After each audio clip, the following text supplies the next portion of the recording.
கர்த்தர் நல்லவர். இன்றைய வேதவசனம் நீதிமொழிகள் 20ஆம் அதிகாரம் 7ஆம் வசனம். நீதிமான் தன் உத்தமத்திலே நடக்கிறான், அவனுக்கு பிறகு அவன் பிள்ளைகளும் பாக்கியவான்களாக இருப்பார்கள். கர்த்தர் இன்னைக்கு நமக்கு கொடுக்குற வார்த்தை, நீதிமான் தன் உத்தமத்திலே நடக்கிறான்.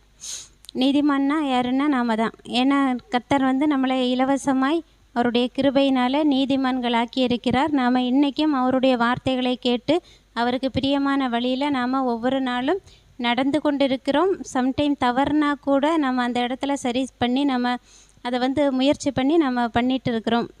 ஏன்னா நீதிமானுடைய வாழ்க்கை அப்படி தான் இருக்கும். நடுப்பகல் வரைக்கும் அதிகமாய் பிரகாசிக்கும் சூரியனை போல் நம்மளுடைய வாழ்க்கை பிரகாசிச்சுட்டே போகுமே தவிர ஒரு நாளும் கர்த்தருக்காக நிற்கிற நம்ம டல்லாகி சோர்ந்து போய் வீழ்ந்து விட மாட்டோம். நம்மளுடைய வாழ்க்கை இன்னையிலேருந்து முன்னேற்றமாக தான் போய்கொண்டே இருக்கும். அதனால நம்மளுடைய வாழ்க்கை இன்றைக்கி ஏதோ ஒரு சில சிரமத்துக்குள்ளே இருந்தால் கூட கர்த்தருக்குள்ளே வைராக்கியமாக இருக்கும்போது நம்மளுடைய வாழ்க்கை பிரகாசிப்பதை நாமளும் பார்க்க முடியும், நம்மளை சுற்றி இருக்கிறவங்களும் பார்ப்பாங்க. அவங்க நம்மளை பார்த்து கர்த்தரிடத்தில் சேர்வதற்கு அது ஏதுவாக இருக்கும். கர்த்தர் அப்படிப்பட்ட ஒரு இடத்துல தான் நம்மளை வச்சுருக்கிறாங்க.